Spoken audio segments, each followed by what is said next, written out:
Happy Tuesday, everybody. Welcome to another late night show of The Final Whistle, where we give you everything comedy, X's and O's, football breakdowns, all of it here on The Final Whistle with the All-Star panel. Hit that like and subscribe button.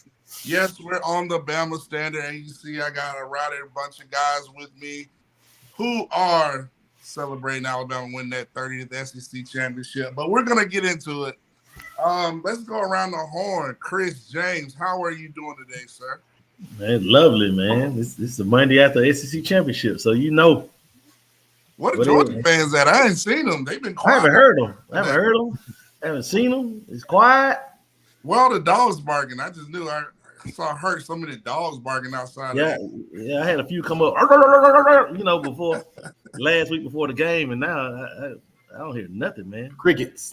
I guess the dog pound got them all. Saban's dog catchers. And ladies and gentlemen, to my right, Mr. Luscion, Final Whistle analyst. Final Whistle analyst, how are you, sir? I am absolutely outstanding. You know, those Georgia fans that were talking last week have been replaced with these Michigan fans that have just came out the woodwork. And I, like some of these people on this panel, have just enjoyed just breaking their hearts all night. But we're going to get into that a little bit later. But like I said, roll tide to the SEC champs of 2023. Let's go, baby. Yes, sir. Yes, sir. And directly above him, back from his OnlyFans suspension, Mr. Ty Hayes. How are you doing, brother? Listen, Blaze got let out the cage last week. Things had to be handled, but I'm here. I'm the protector of Blaze. He's caged up in the back, and I couldn't be better. I sent a GIF earlier to Luscion, and I think it perfectly summarizes my weekend. It's just if y'all watch South Park, it's South Park when Cartman's licking up the tears and saying, "Yummy tears, the tears of unfathomable sadness." And that's been my reaction to everybody and their just absolute blowdown about Alabama making it. Glad to be here. Blowdown, I like it. Might use that this week. Before we get to our guests, I'm going to go to Mr. Final Whistle Dan, our lead recruiting analyst. How are you doing today, sir? Man, I'm feeling great. You know, it's good to be back on top of the SEC. You know, our rightful place. You know, everybody's back to hating Bama. You know, all things is normal. I heard that. Yeah, Bama still the king of college football. And ladies and gentlemen, last but not least, Mr. Content Creator, fan analyst himself, Coach Snubbed. Snubbed, how you doing, sir? I'm good, man. Ready to get to it. Let's go. And ladies and gentlemen, we are here, sponsored by Workspace Solutions. And yes, Workspace Solutions, just like the Crimson Tide, on top for your work solutions. So please hit them up for all your needs. And ladies and gentlemen, our guest, Mr. Pettey. Did I get Pettey, it right? you got it. Pettey. Okay, cool. Hey, man, I've heard it all. Look, I've played sports all throughout the South. My name's been butchered to hell in high water. So, Pettey. I like Pettey. We're gonna get Pettey tonight. Pettey. There we go. Hey, were you ever referred to as Pettey? Oh yeah, Demopolis got me the worst, and I think that's exactly what they said, Pettey, and I was in junior high, and the varsity boys, it stuck. That's hilarious. Demopolis High. Is that where you from? I'm from Mississippi originally, but I went to high school here. I'm from Jackson, Mississippi, but I went to high school here. Here, hell, I'm in Tampa now, in Tuscaloosa at Hillcrest High School. Okay, Hillcrest. Okay, nice. Chris, what you gonna say? Yeah, let me do an introduction. This is Mr. Daniel Pettey. He is he owns Workspace Solutions. He's our sponsor. And he's from Week Zero Sports. Anything in the betting field, any type of parlay, anything you need. This is the guy. He'll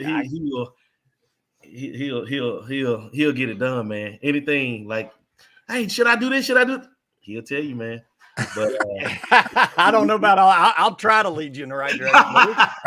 We talk behind the scenes. We talk a lot of behind the scenes with you guys, but we talk a lot of gambling on my show, and we'll guide you in the right direction from time to time. Oh, nice. Well, listen, speaking of making bets, shouts out to I guess that's the new thing Jim Harbaugh talks about for Michigan. Their mantra is bet. I don't know, whatever. But anyway, let's talk about it's their promo code for Prize Picks. Yeah, promo code for Prize Picks. Guys, let's recap the SEC championship. Bama in Atlanta, pulls out their 30th SEC championship in fashion in the Mercedes-Benz, aka Brian Denny East. Give me your thoughts, and I'll go around the horn, starting with Chris, Luscion, Ty, Pettey, and Smoot. First off, I knew that Georgia was kind of vulnerable up front defensively. They haven't been, because you put that many guys in the draft, it has to be a fall off somewhere. They're not chopped liver. They were still, I think, a top 10 ranked defense, but just the way that when I told you guys I had an epiphany about our run game. I had an epiphany we were going to have some success in the run game, and just. I knew if we could control the lines of scrimmage that game, we would have a great chance because our skill players can match up with anybody, man.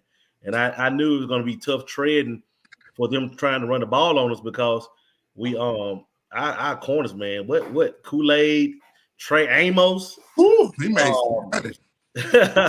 Terrion, that secondary was lights out. Besides, if you take away that one. That one blown coverage we had against, it really wasn't a blown coverage. It's just Arian Smith being Arian Smith running by everybody. You take away that 51-yard pass, they have less than 200 yards passing on the day.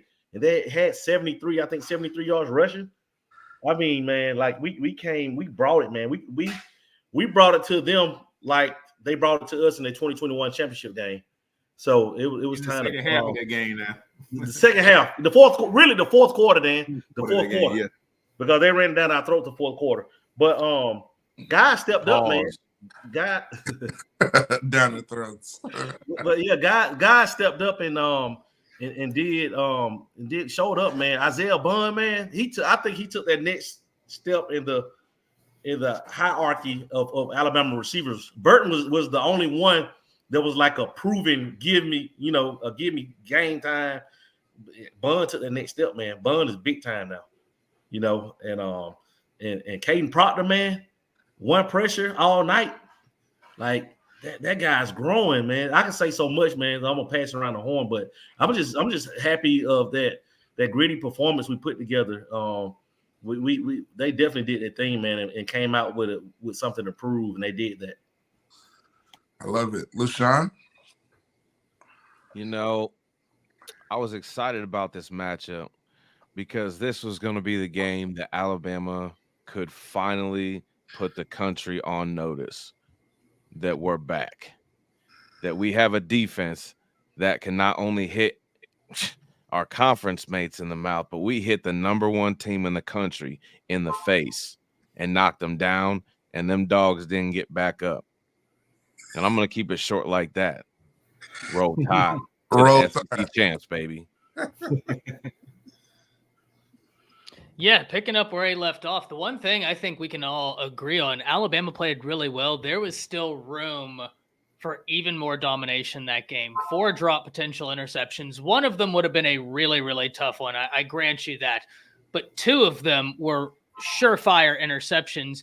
You take that away, in a game like that with powerhouses like that, every opportunity is unbelievably important. This Alabama team has continued to grow, and even though the offense wasn't hitting the deep shots at the rate they are so accustomed to, they continued to find a way to win. And that's been the theme for the team this season. It's the resiliency, and I think that's probably the theme of the game for me, is Alabama was far more resilient than was Georgia. Absolutely. Mr. Pettey, sorry. Man, kind of riding that theme with the defense and what we started off with the secondary is Georgia's been able to eat everybody up over the middle with McConkey and Bowers and the backup tight end and just pick everybody apart. And that's what I felt like Alabama could shut them down with a superior secondary that they haven't seen yet.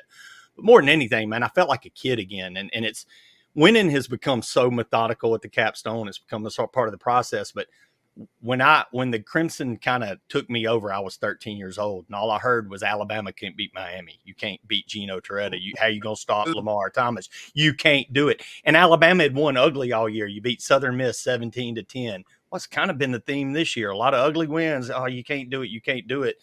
And man, it just kind of felt like a kid again when you see all week. No, you can't beat Georgia. Every TV they show the prognostications, and it's Georgia, Georgia, Georgia, Georgia.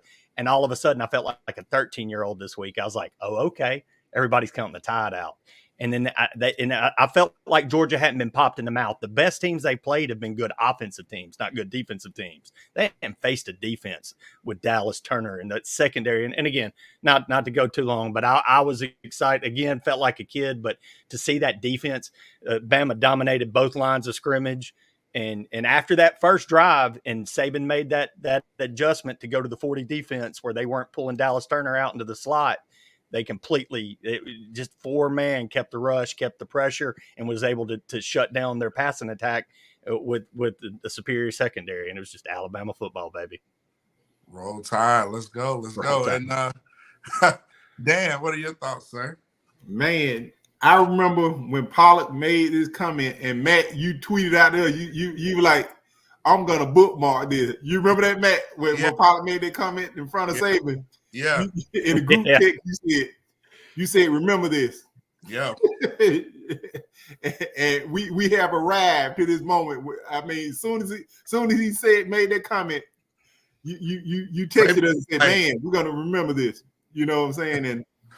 And like Keith said in the comment, Keith Hogan said in the comment, the score did not reflect the domination. Mm-hmm. You know, I mean, man, I think we out physical them on both lines of scrimmage, and they made the errors, you know what I'm saying? They made the mental mistakes.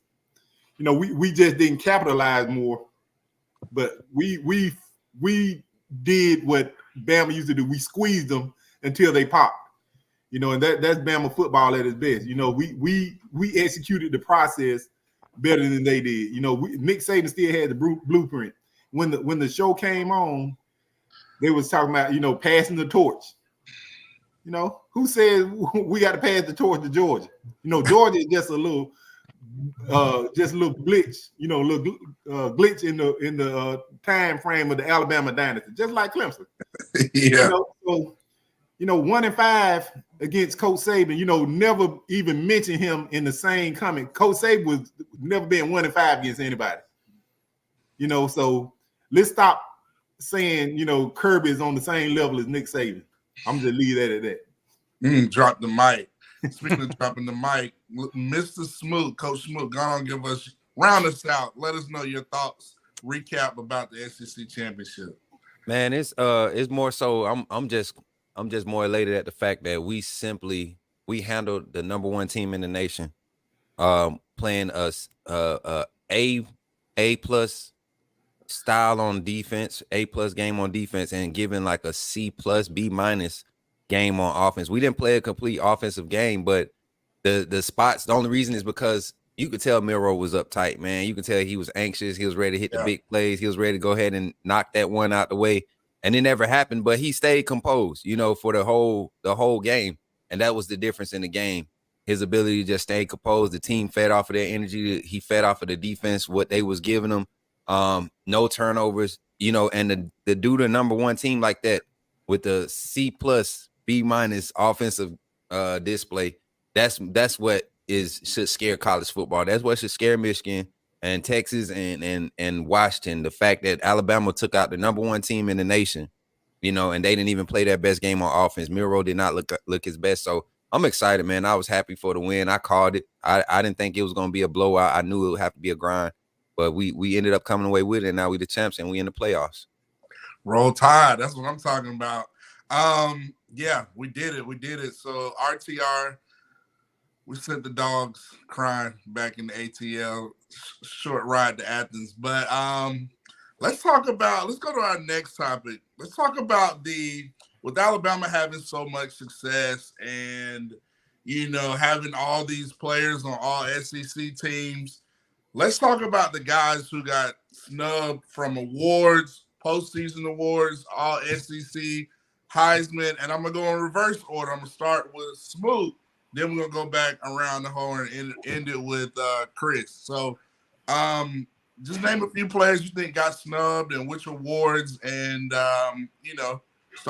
kick us off, Smooth. Well, I'm just going to name a position that could have had multiple guys. And I think that's the Jim Thorpe Award. We didn't see Terrion Arnold on the list. True. We didn't see Caleb Downs on the list. I mean, I don't know if safeties fall under that same category for that award, but I don't care if he's a true freshman or not, man. This kid is getting higher draft grades than, some juniors and seniors out here and across the nation, not just in the SEC, across the nation. So, I mean, people are saying if Caleb Downs was eligible to come out this year, he would probably be the first or second safety taken off the board this year as a true freshman. So definitely him and Terrion Arnold, same thing. The most improved to have the least amount of experience at that cornerback position, but to be able to go corner to star, and then, if needed, he's able to go float back to safety. That just shows his overall value. He should have been mentioned at least number 2, and they have some solid guys listed, but yeah, definitely those two, in my opinion, as a Bama fan. I like it. Hey, quick, did y'all see the video of Kirby trying to dap up Caleb Downs after the game, and T-Rock came in real quick and was like, all right, good game. Under that little tampering, I thought that was a funny clip, man. So funny. But yeah, Dan, what are your thoughts? Man, yes. How I agree with Spook. How could you not include the best secondary among the finalists for the Thorpe?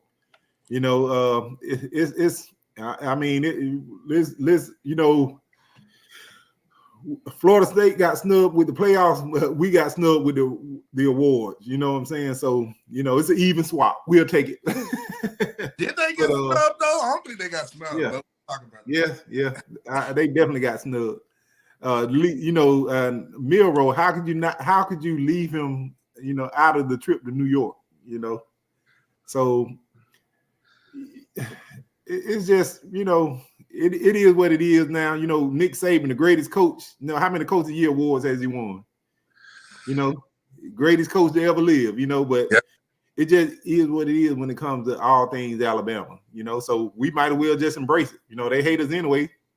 Just give them more reason to hate, I like it. Mr. Pettey, gonna be petty about the guys that got snubbed.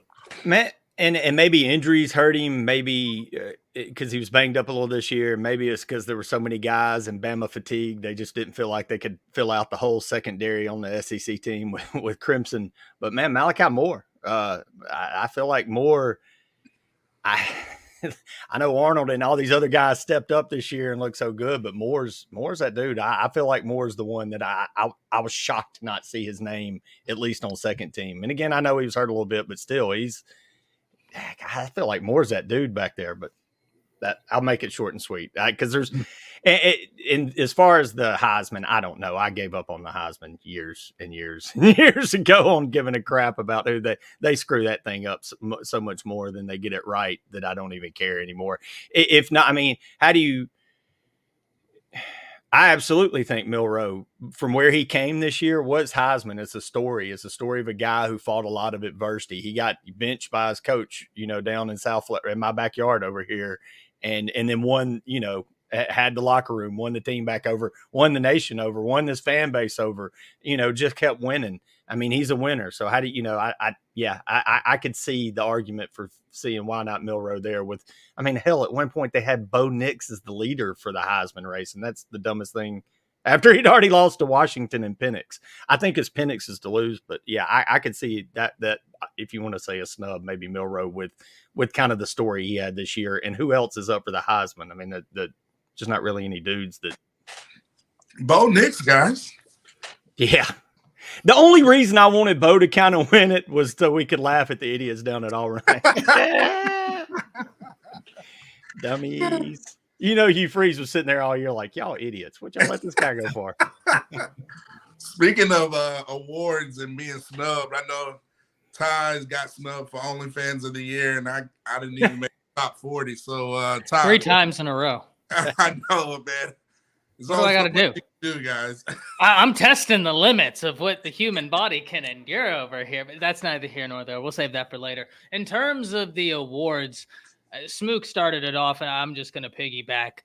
I completely agree. Malachi Moore needs more love, but Terrion Arnold should have been on that Thorpe Award list. 5 interceptions on the year, and it's on a year where they're not throwing to Kool-Aid, right? Like, teams just don't test Kool-Aid. You go entire games and don't see them throw his way. So they got to throw to Terrion. And he has shut his side of the field down more often than not.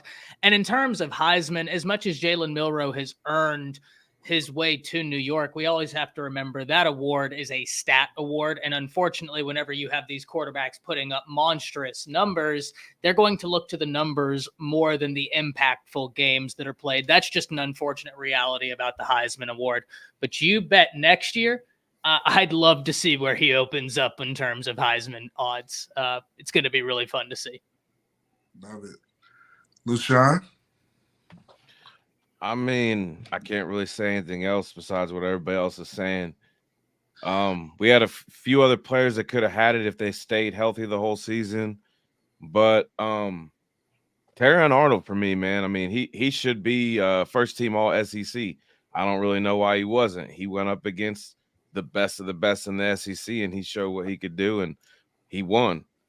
I'd also like to mention that I think there was a special award given out to a quarterback on our team, Tyler Buckner. I think he got transfer of the year. I'm not really sure what all goes into the grading in that award, but I think him going back to Notre Dame to join the lacrosse team is excellent. Just in my opinion. I agree.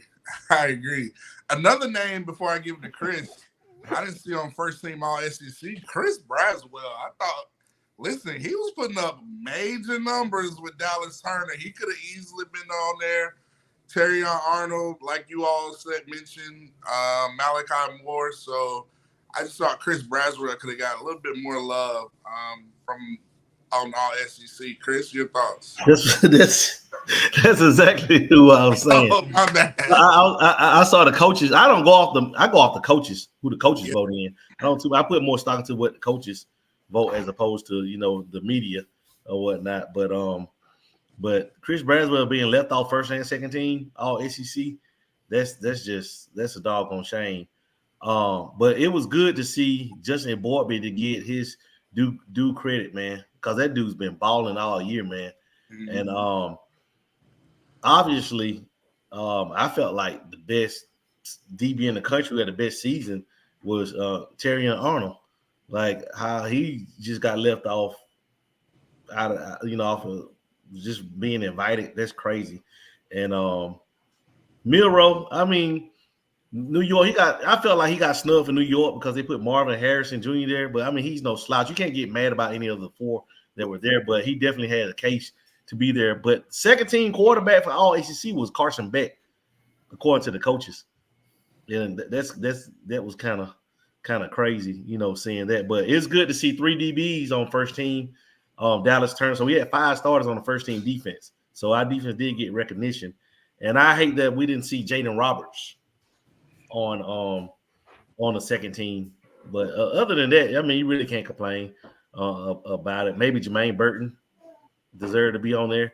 But I mean, it's like splitting hairs. So, but it's all right because I mean, Alabama's never been built up off of awards. We've been built up off of championships. So yeah, that's our motto. Yeah, I was gonna say that. Whenever we don't have a Heisman Trophy win, it seems like we win the national championship anyway. So that's what I'm more concerned about. Regardless. So speaking of national championship, guys, let's talk about the playoffs. Let's talk about playoffs. The Playoffs. Playoffs. Let's talk about the playoffs and let's talk about FSU and did they get screwed? Let's start with Dan. Dan, you had some thoughts about this earlier. Let's hear your thoughts. I got a question for you first, Matt. Did FSU make it in? No.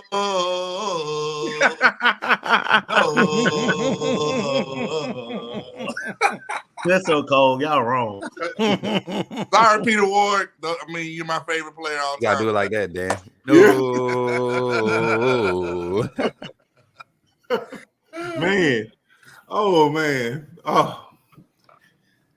Well, before I got cut off last week, you remember I was giving my top four, and my top four was going to be exactly how it was set up, with Michigan number 1, Washington number 2, Texas number 3, and Bama number 4. But so it played out, but I feel like honestly, it's not the 4 best teams in the country, still. So how could you say that Georgia is not one of the 4 best teams, a 29-game win streak, you know what I'm saying? So, the playoff committee, they showed a little guts, you know what I'm saying? But if they really want to show good, you put Bama and Georgia in, Yeah. If we really want to go out on the limb, then everybody else get in where you fit in. Who is your top 4 teams? My top 4 teams: Bama, Georgia, Texas, and Washington. Ooh, no Michigan. No Michigan. They don't deserve it. Dirty cheater. Ooh. I love it. Let's go, Smooth. Was FSU screwed? I don't think so. Because based off the criteria, man, it was so inconsistent. That whatever they showed up with and was feeling that night, that's what you had to go with. So if that's what they felt, that's what they felt. But looking at it from a football standpoint, man, there's no way you're going to tell me that Florida State could beat any of the 4 teams in front of you, let alone the Georgia team that they put behind them. I don't think Florida State can even beat Oregon. Oregon has 2 losses, but I think Oregon and a healthy Florida State, you still get Oregon, coming off. And that's Florida State with Jordan Travis, because it's just one of those things, man. You saw so many inconsistencies throughout the season, man. They, just like Michigan, benefited from having a very, very down year in their conference. You got maybe 1.5 top-heavy teams, and the rest of them are just barely hanging on and making games out of, you ever seen 2 bad teams play and it end up being like a good game because 2 bad teams are playing? That's what majority of the ACC and Big Ten schedule was like this season. So I don't think they got screwed, but if I had to put my top 4, it'd be similar to Dan's. I think I would still have only because they handle their business and they do face a little bit more competition. I would keep Michigan at number 4, but everybody else in front of you, I would have Texas, Bama, Georgia at 3, and then Washington. And the only reason I would have Texas at number 1 is because they beat us, and we beat the number 1 team in the nation. So just based off of that would be my criteria. Good point. Mr. Pettey? Yeah, they 100% got screwed. I mean, there's really no way around saying they didn't get screwed. Come on, they were undefeated. Like, even when their quarterback went out, they kept winning. It was ugly. Hey, Sunshine Trevor Lawrence just went down for the Jaguars last night. Is a committee going to get together in the NFL and say, hey, man, they're not going to the playoffs because Sunshine's out? On the flip side, the committee got it right by not putting them in the Final Four. Yeah. Where they got screwed is, first, don't blame Bama, blame all these voters that they get from wherever. Blame your commissioner, who could have had a 12-team playoff this year, but he's the one that helped vote it down. So you want to start in your own conference for being scared to go to a 12-team playoff, and you wouldn't have to worry about this. So, blame your commissioner. So, but the problem is the format. Look, I'm from Mississippi with an Alabama education. We got a Power 5 in a 4-team playoff. What the hell? It was wrong. Preach, sir. It was wrong from the damn start, and they just got lucky for a solid decade. And thank God the Alabama Crimson Tide in the final year dropped a grenade in that crap and said, this was stupid from the get-go. Now you got to make a decision with your dumb thing. And they did, to their credit, make almost the right decision, because I agree with Dan and Coach Smoot. If you want to be real, Georgia's one of the top 4 teams in this country. It's Alabama, Georgia, Texas, and Washington, and screw those cheaters up in Michigan. And the dirty khaki Harbaugh, all you Michigan fans in there can get over that crap. But with that said, yeah, they got screwed. But the fact of the matter is they weren't one of the top 4 teams, and nobody in the country wanted to see TCU again all over. And that's what would have happened. And so, no, we got the teams that were supposed to be in, but yeah, they got screwed because the format was effed up. You know, it shouldn't never been like that. But again, blame your commissioner and keep crying. The Tide's in there and deal with it. Hey, Matt. Yo. I want you to I'm gonna pass it to you, and you throw this oop, man. Okay. If Georgia had beat us, what then? Would Florida State had got in for the last people that got to answer? If Georgia had beat us, what would happen then? Would Florida State had got in your opinion? Texas, baby. Texas getting in that 4th spot. Especially, I mean, I'm gonna give you what happened. I saw an article. The committee watched Alabama beat Georgia, the number 1 team in the country. So, they're sitting out, watching all the games. Then they watch the ACC championship. And, guys, I tried to watch the game. It was that first half was so brutal. I was like, I've seen high schoolers play better football than this. I mean, poor quarterback play on both sides. Louisville's quarterback struggling. FSU's quarterback, they could barely get a first down. Like, Florida State couldn't even punt. And so I think that's when the committee started shifting their gears, looking at how bad that performance was. That's the poor play. Sorry. That was probably Jim Harbaugh, Connor Stallions. The poor play in that ACC championship game, I think that's what hurt FSU. And this is why I say they don't get screwed. The ACC is, I mean, the committee has 13 members, right? Do y'all know 5 of them have ACC ties? So to me, that tells you they looked at it and was like, ugh, I don't think this is one of the top 4 teams in the country. Like I said, I think they just had poor quarterback play, and that's what really hurt them, in my opinion. So I'm going to lay it back up to my partner over there, Ty Hayes. Give us your thoughts.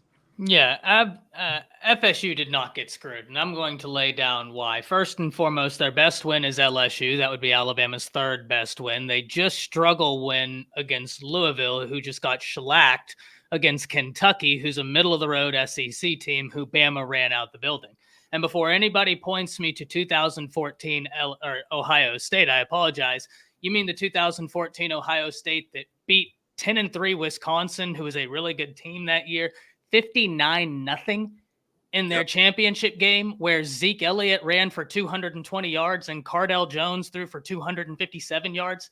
These are not equitable. These are not conversation pieces. These are non-topical. And to lay it out even further, this is laid forth and codified in the College Football Playoff Committee's own law. I quote, "The selection committee will select the teams using a process that distinguishes amongst otherwise comparable teams by considering a number of factors. Conference championships won, strength of schedule, head-to-head competition, comparative outcomes of common opponents, and other relevant factors such as unavailability of key players and coaches that may have affected a team's performance during the season."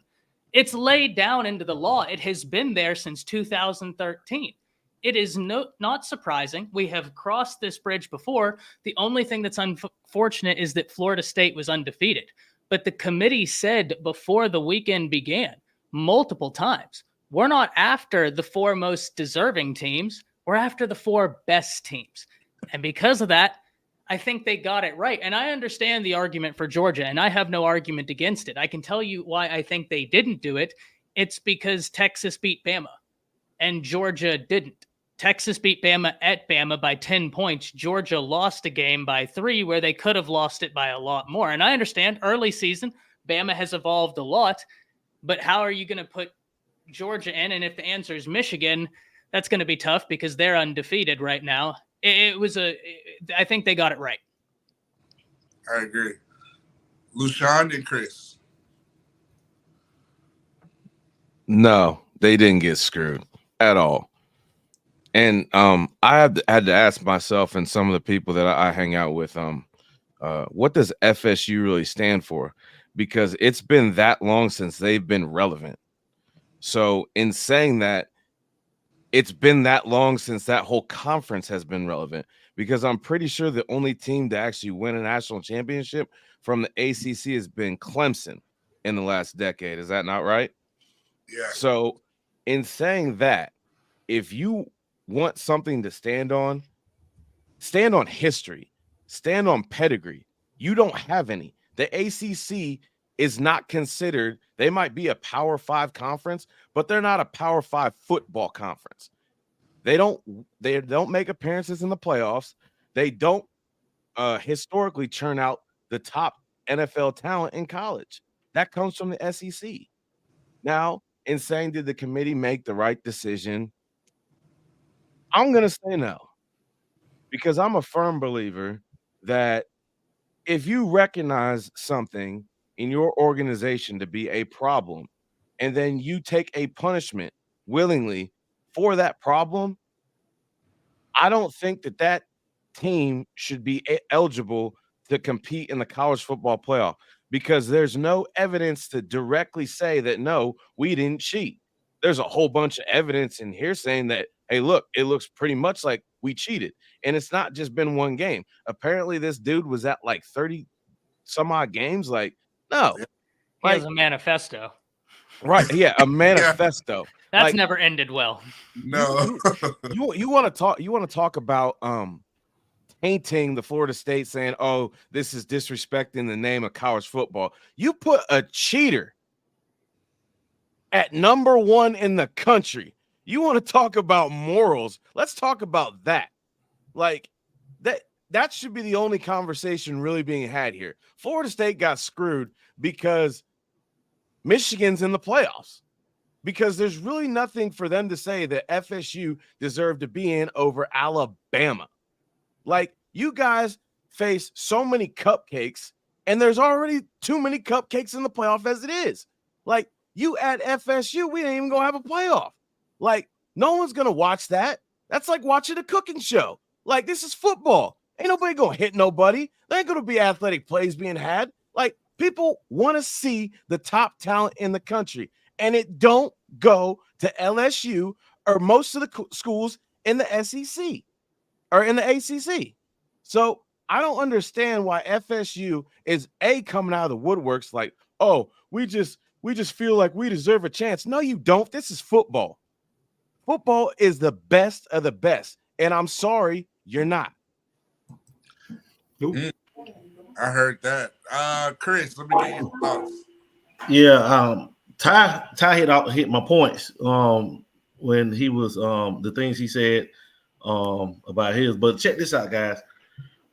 Like, FSU has nobody to blame but their conference opponents. I mean, Clemson carried that conference for so long on their backs, and with nobody else even coming close, you know, to knocking Clemson off in that conference. Maybe Lamar Jackson, Louisville, that 1 year, 2020, the year he won a Heisman. But think about it, guys. Their best win was, like Ty said, was against a 9-3 LSU team, and then that was our third best win.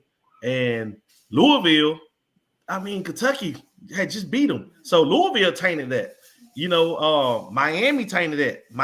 Miami lost. Who was that Miami lost to that shouldn't have lost to early in the year? Georgia Tech.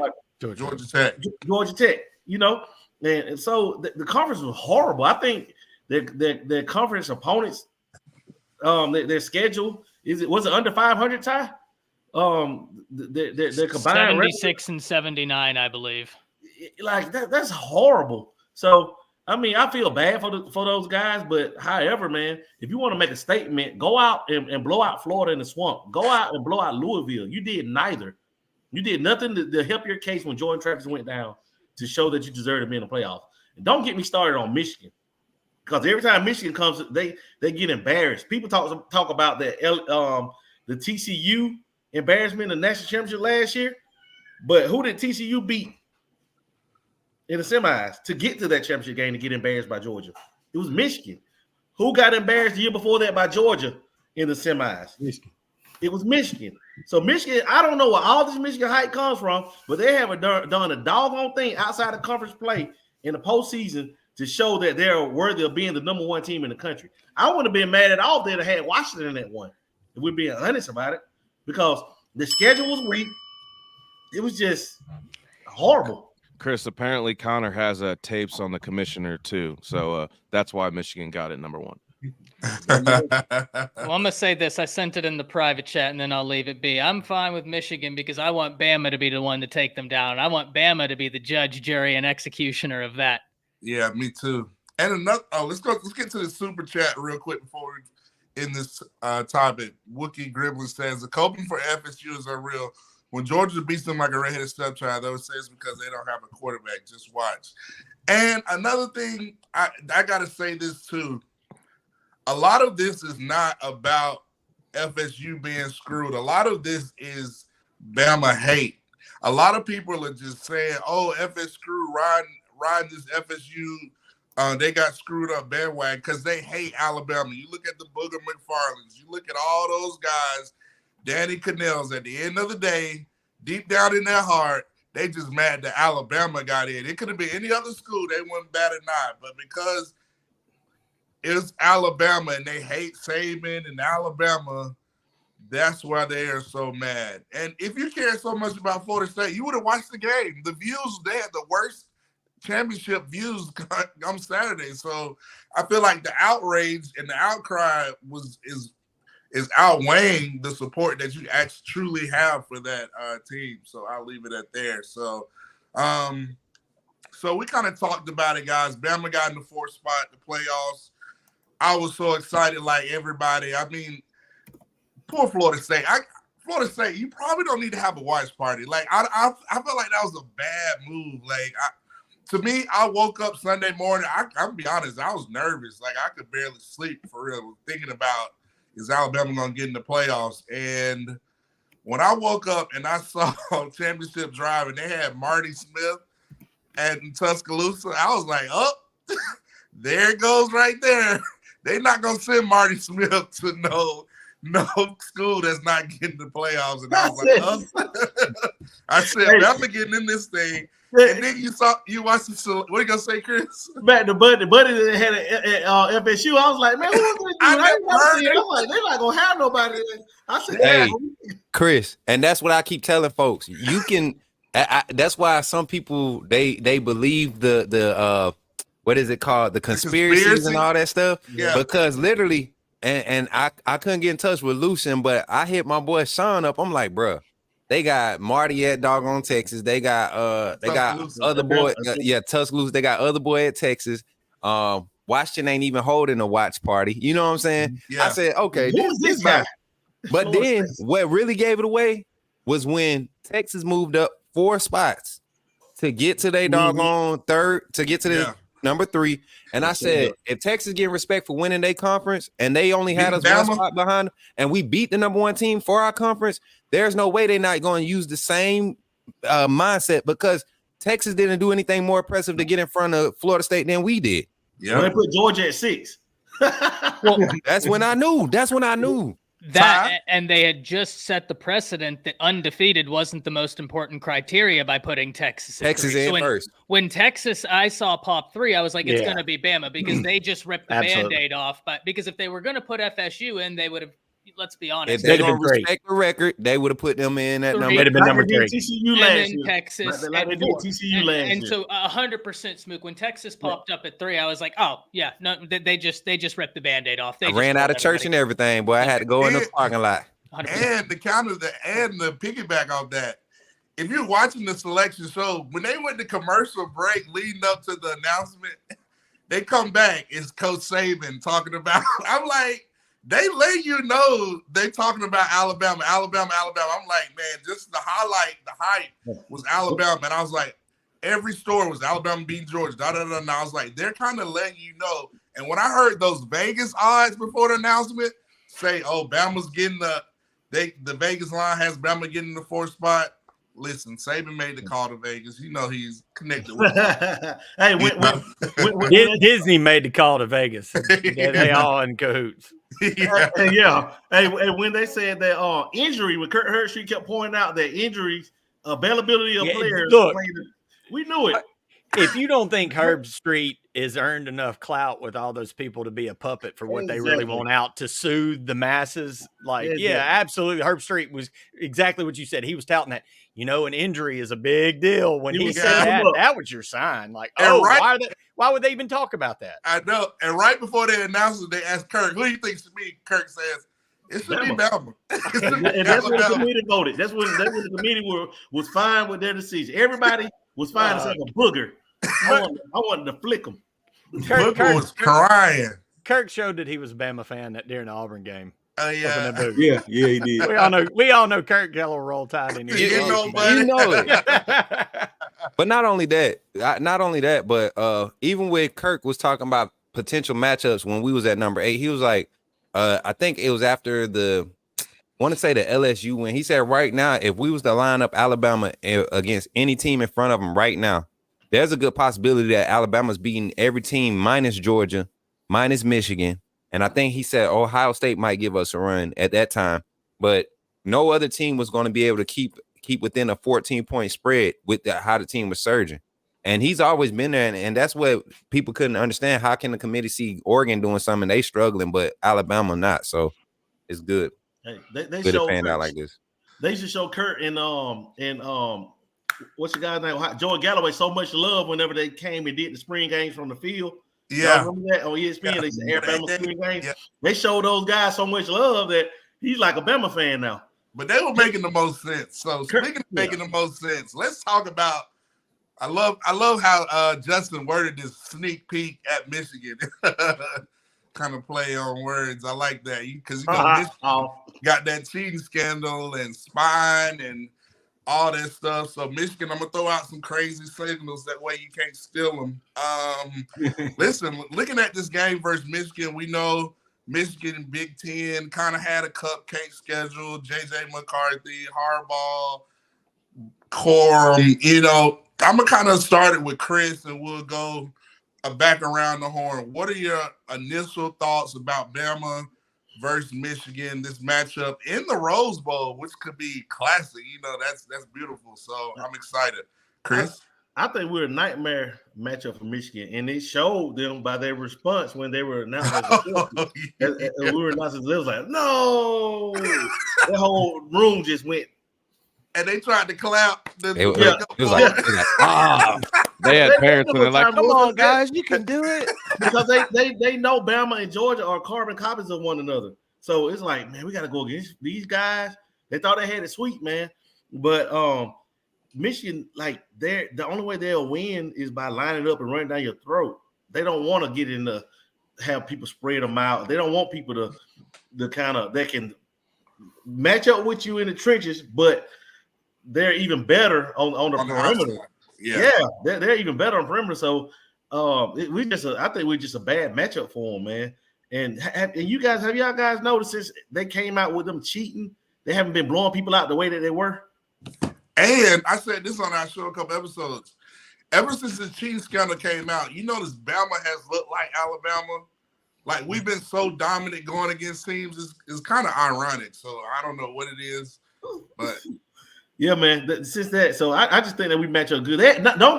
They're number one for a reason now. I mean, I'm not saying they're chopped liver.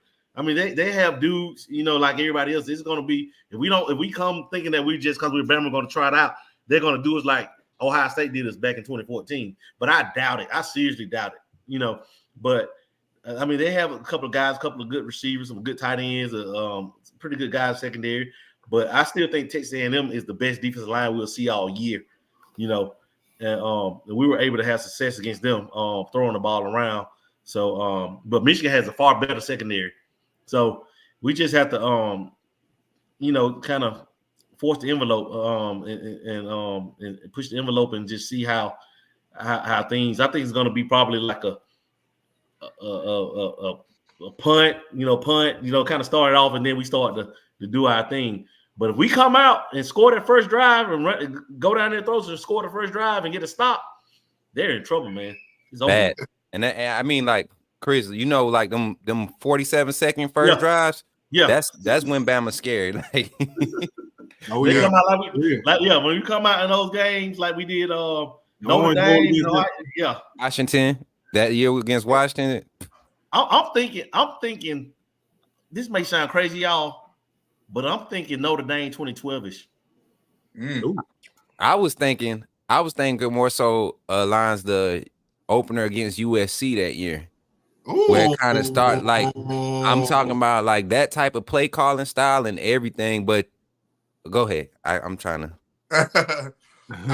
Before I give it to Luscion, since we're talking about Michigan, and they had the whole cheating scandal, and I'll add this to Pettey, and then Ty.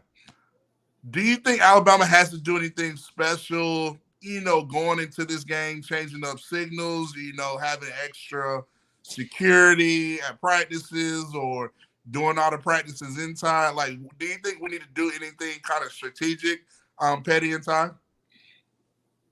I don't know. I think, with it being as public as, now you're playing, you may know this more than I do with coaches' paranoia and stuff. And I know coaches will get paranoid and try to do some crazy shit to hide their signals and whatnot. But no, I don't think so. I don't. Look, man, it's going to boil down to dudes. And I think Michigan is just a light version of Georgia, those type teams. Yeah, they got a decent defense, but they don't have the guys up front that A&M has or that Georgia had. And what have they faced? Like, everybody talks about how good their defense is. Well, what kind of offenses they face? They haven't faced Daniels at LSU. They hadn't faced the Lane Kiffin offense at Ole Miss that Bama was able to shut down. They haven't faced Georgia's offense, which say what you want, but Eason and all those guys, man, that was one of the top scoring offenses total yards in the country, and Bama shut all those down. Michigan hadn't faced anything like that. They've Iowa, Purdue, all that. I mean, it's not even. Maryland was the only one. And that's why they get popped in the mouth when they get to these playoffs, even against a team like TCU that's going to spread that team out and that slow defense. And Bama's going to be able to do that with Milroe. I don't know. They don't have to do much different. They need to show up, play with the mentality they've been building on since midway through the year when everybody was doubting them, and just do their thing. Right. Ty? Yeah, listen, Luscion and I were texting back and forth about this earlier. I think you could see a very similar game plan to what Alabama employed early on in Georgia. The difference is I don't know that Michigan has the ability from a passing game perspective to get Alabama out of what they were originally doing, to make Alabama drop back and really play too high safety. I think Alabama will probably come out in a one high safety, just trying to stop that run. But I think on offense, one of the ways that they can really affect this Michigan defense is this is the type of defense that if you get them going east and west and start spreading them out, you can really start attacking them north and south. And luckily, we've been seeing these little wrinkles with Kendrick Law. I think that this game could be a big-time opportunity to see some of those passes and some of those plays schemed up for Kendrick Law, some of those little misdirections that they've been running on fourth down to Jam Miller, Roydell Williams. I think stuff like that's going to be key. And then Michigan has not faced a quarterback even remotely close to Jalen Milroe in terms of his mobility. That's going to make them second guess a lot. I like Alabama in this game. I just think that Michigan, you're going to have to be able to pass the ball. And McCarthy's a seasoned quarterback. He's a smart quarterback, but I haven't seen him take over a game yet, and I think that's what you're going to need. I like it. Luscion, I'm going to give you my thoughts real quick before I hand it to you.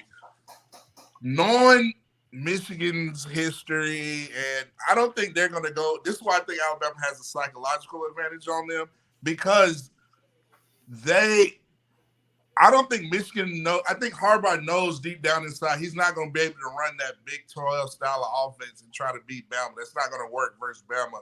So I think they're going to try to – and they got embarrassed last year. So I think they're going to be trying to do a lot more explosive type of offense in this game, me personally, than what they have shown. So I think that maybe can get a little tricky. But Luscion, let me get your thoughts regarding this. And then we go Dan and Smoot. I'm gonna take this sneak peek from a different angle, and that is gonna be the promo code to my OnlyFans this weekend from a different angle. We have something that nobody else on the planet has, and I said it in the beginning, and I'm gonna restate it again. We have the GOAT, and he has a lot of time. And not only does he have a lot of time, he's got his old best buddy, defensive coordinator, Kevin Steele, to scheme through that time with him. And at the same time, he also has a coordinator that runs the exact type of offense that Nick Saban likes to employ on his what's the word I'm looking for? His cheating foes. So I think that Saban is going to create a game plan, and Kevin Steele is going to have our defense playing so hot and so ready and with their hair on fire. I don't even think we're going to need to walk another safety down because they haven't faced anything as aggressive, as big, and as strong as they're about to endure on January 1st. And I'm going to tell you, it's going to come from all three phases of the game. Our special teams is going to hit them in the mouth. Our offensive line is going to handle their defensive line. I don't care. Yeah, they got a few 300-pounders on there. So what? They haven't faced mountain of men. They ain't going up against dudes like we got dudes. Like dudes. They ain't faced nothing like that. They faced the top offense they faced was ranked 36 in the nation. Like with a quarterback that was, let's face it, he's not good. He's already in transfer portal. The only one that went faster, I think, was Tyler Buckner. But that's a new story. But they have not faced guys that play at the level that we play down here at Alabama. They don't know nothing about Lank. But I guarantee you by the end of the game on January 1st, they're going to learn all about it. I like it. I'll learn today. Yeah, I'm gonna just put it like this, man. Name 3 starting quarterbacks that Michigan has faced. Talia, McCord, and I don't know who else. That's exactly. And you only know Talia because of who his brother is. Yeah, right. That's the only reason. And Mike Locksley. So that says it all. You know what I'm saying? So I'm gonna leave it at that. I'm gonna keep it short and sweet. I love it. Smoot? Matt. I don't give a piss about nothing but the Tide, all right? I don't give a listen here, Matt. This is schematically, this is the prep for possible Texas in my mind. And I know that's a hard thing to really be on some, like looking past the team, but Michigan honestly falls right into the style of game we want to be able to defend and attack when it comes to the offensive side. I mean, schematically, expected trick plays, which are very uncharacteristic for that team. So you don't have a high probability of them being successful against a team. And just to Lucian's point, man, the fact that we was able to contain Georgia's run game with 6 in the box just gives me more confidence. I don't think Michigan has the same caliber of offensive line. I don't think they have the same caliber of running back. They have a good one, but he's not Dejon Edwards, and he's definitely not a force like Kendall Milton. And then the quarterback play, he's done nothing impressive for me to be scared to get my linebackers looking in bad spots. I just don't think they do enough pre-snap and all that to get us in a bad spot. Maybe first drive give us a little problems, but I honestly don't think we give up a score to like the third or fourth quarter, man. That's how good I think this defense is going to be prepared. And to that point, 20-something days and I think 16 practices between now and the kickoff, that's a lot of time to have Coach Saban ready for a team that doesn't present many different different aspects of what they bring to the table that can challenge us. So I think it's going to be a bloodbath, man. And I hate to see it. I love to see it, but I hate to see it at the same time. I heard that. Don't lie to me. You love it. Chris? And to mention, they're going to have all 3 teams broken down. Just, definitely Michigan, but they're going to have guys working on Washington and Texas too. Because Saban's going to be prepared either way. So nobody's going to be more prepared than him. Yeah. And I'm telling you, man, nobody. I don't want to look forward to it, but I think that Saban wants revenge on Sark. Oh yeah. Oh, we're not the team. We can do that. It's gonna be Bama, Texas. It's all right to say. Yeah, that. and It's that's okay. what I'm kind of like you, Pettey. We passed the being nice stage of regular season. This is a good team. Nah, this is realistic. These are the last 3 teams. We know what they made of, and when you turn the film on, it's hard to say all 3 of them can really match up with Bama across the board at this point of the season. I think this game goes like the Michigan State Final Four, the playoff. Oh, good. Don't tell him I said it. Don't tell him I said it. I think it's like you said. When you said they don't score, that's the first thing I said. It's going to be like that Michigan State where it's just a slow bludgeoning until you look up and all of a sudden it's 38-0. Wisconsin too with Derrick Henry year. Y'all remember? Mm-hmm. Oh yes. Speaking of, when Michigan take off their helmets there, Notre Dame. Appreciate it. For the a little more athletic than Notre Dame. A little more athletic. $5 said they had the helmets of the top 4 behind Kirk Herbstreit before they showed the selection. I went back and watched. I didn't notice that. In the conspiracy video. Saban got Navy SEALs vetting folks at practice. Who's better, freshman Malachi or senior Malachi?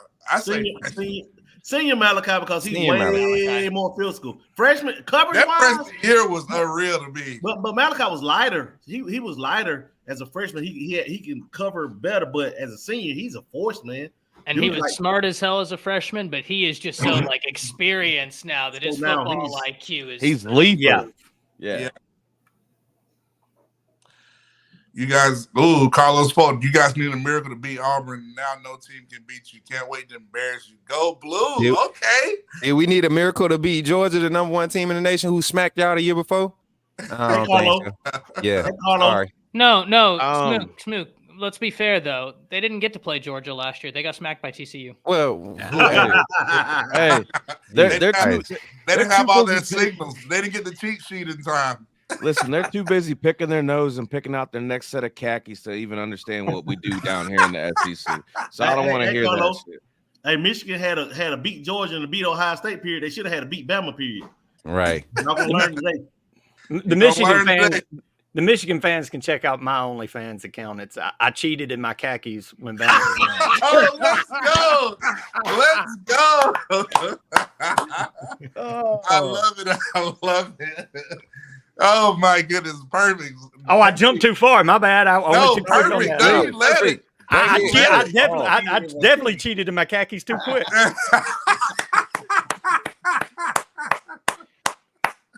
I love it.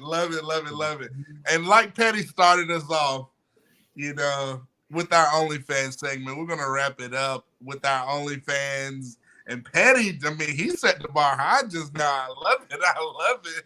So back from his OnlyFans suspension, Ty Hayes, I gotta give it to you first, brother. Like, let's go, man. Man, I was hoping you wouldn't do this to me, but yeah, you can catch me over on YouTube at Around the Table Sports. I just do constant college football content, but for Michigan, I thought there's always so much disappointment. And there's another phenomena that you may or may not see over on Michigan or on OnlyFans. I'm sorry, where disappointment leads to a result. So this weekend you can find me on OnlyFans Maze Balls because there's a lot of pent up disappointment, and that maze it do be coming through. You can catch me over there. Nice. I love it. Nice. Luscion. Wow. Yeah, you can find me on Twitter, Rolush21. I'm also on Facebook and Instagram as Luscion Graves. Come check me out.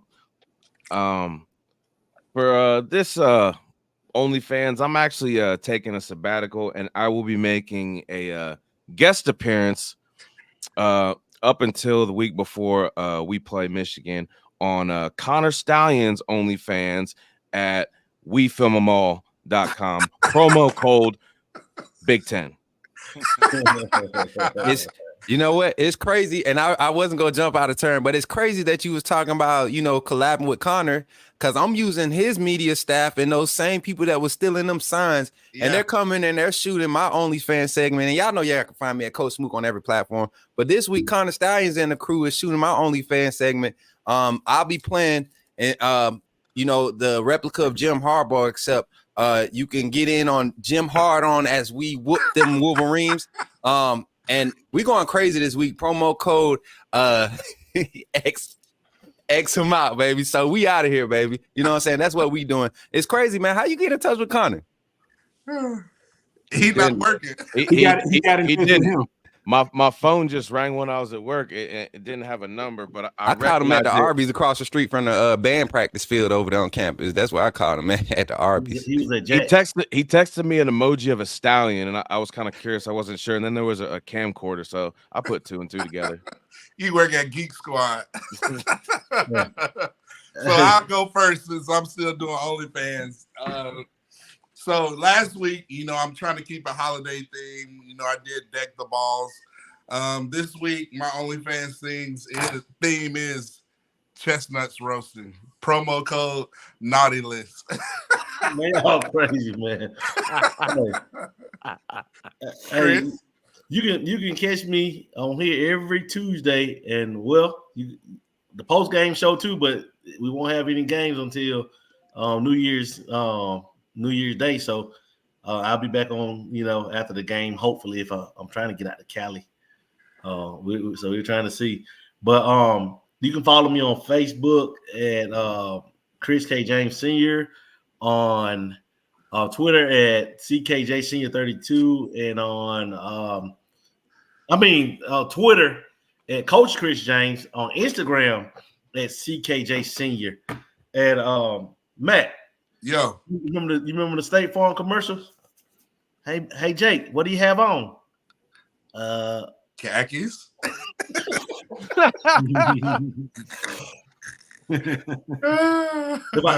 That's all I can do. I can't do too much OnlyFans. HR department. HR.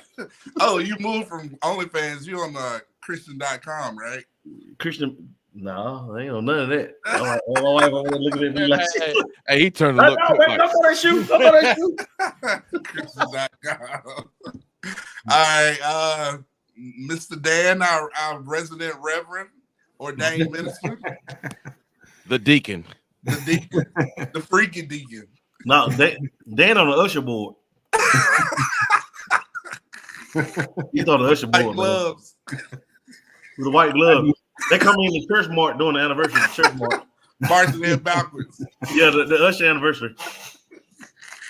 Listen, you can catch me on Twitter at Final Whistle Dan.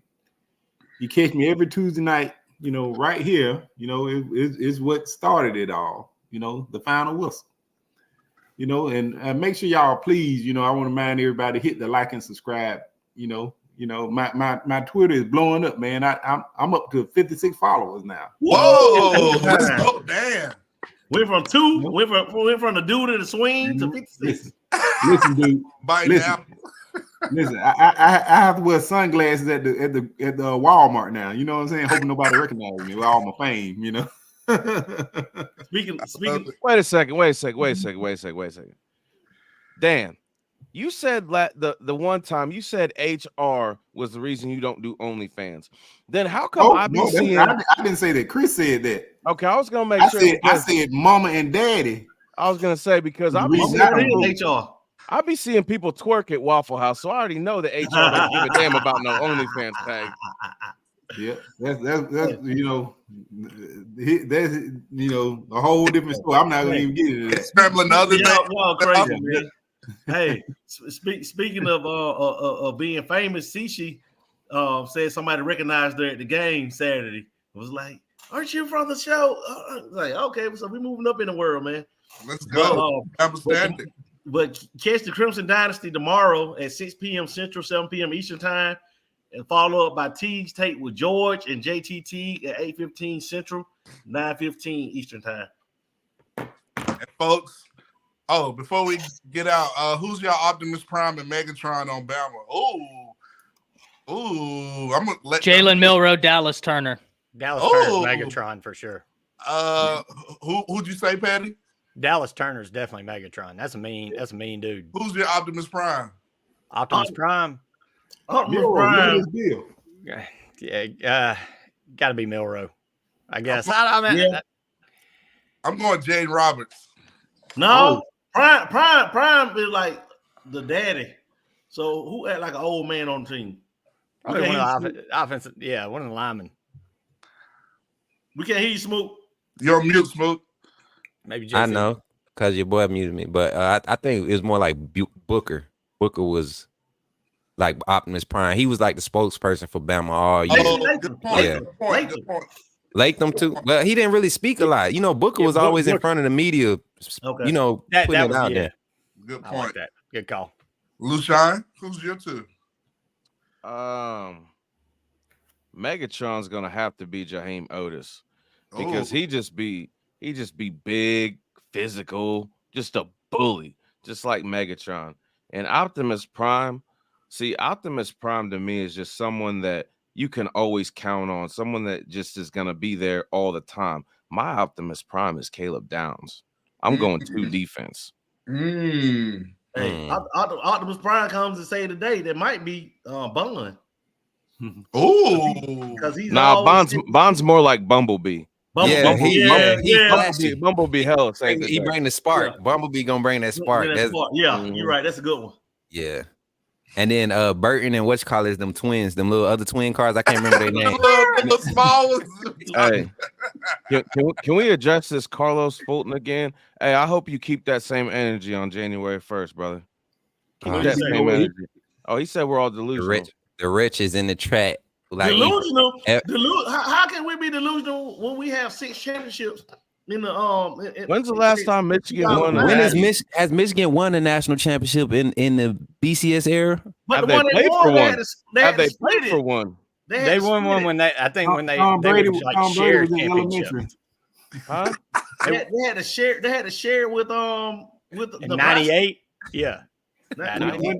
Tom Brady was in middle school. They wasn't even using diamonds in them trophies when they won it. They had the wood planks and copper, leather helmets. Yeah, the year's 2023, buddy. It's been 2 decades since y'all been relevant. Congratulations, Georgia years. Y'all welcome to it. Listen, Michigan was relevant when there was 23 NCAA teams. Welcome to 2023, where Michigan hasn't been worth a damn in 25 years. They didn't have numbers. They had stripes on his neck. Hey, there's the one in Georgia Tech. We're in the SEC. We got guests on this panel that don't even remember Michigan being good because they weren't alive. I wasn't alive. You know what I'm saying? Hey, you don't have to call me out like that. I was talking about Chris Owens. I wasn't talking about you, Ty. Guys, hit us up on the Bama Standard Workspace Solutions. Pettey, thanks for being here. Come back. Appreciate you guys having me. Anytime, come back. Hey, join us again for another great episode as we continue to dive into the Michigan prep. Chris, what are you gonna say? Let Mr. Pettey speak on Workspace before we shut it down. Speak on it, Mr. Pettey. Oh yeah, man. I work with one of the hosts of all the shows on this fine network, the Bama Standard. Man, I just appreciate them having me on. I'm with Workspace Solutions. You can check us out at workspacepros.com. We can help you with your digital presence online, man. If you need online marketing, help with web design, anything to boost your SEO, that's what we can do. We're the best. We're good at it, or they wouldn't have us here. But again, I just like I said, workspacepros.com. Check us out. I'm also with Week Zero Sports. Check us out on any of your podcast platforms. We talk a lot of Alabama football, talk a lot of just SEC football, but we talk a lot of gambling too. So if you like gambling, that might be your racket. But that's where you can find us, man. I appreciate these guys having us on. I really enjoy being a part of the Bama Standard. Love me, roll Tide, baby. Roll Tide. And for you Michigan, buddy, when the game's over, you can check me out at I cheated in my khakis when they announced promo code Tuscaloosa Steamer. Roll Tide. Hey, roll Tide. My man barely beat Maryland. Right. Man, Talk about Delusional. What's delusional is thinking that Ohio State was good to brag about beating them. Like that's and Penn State. That Penn quarterback State. didn't even complete a pass after 15 yards. Like he was worse than Buckner. Hey, Y'all, Penn State's quarterback was worse than Tyler Buckner. Put And that I'm in taking it out, perspective Justin. for you. Hey, to their credit, we still on there. I think we Michigan still on won. that? Yeah.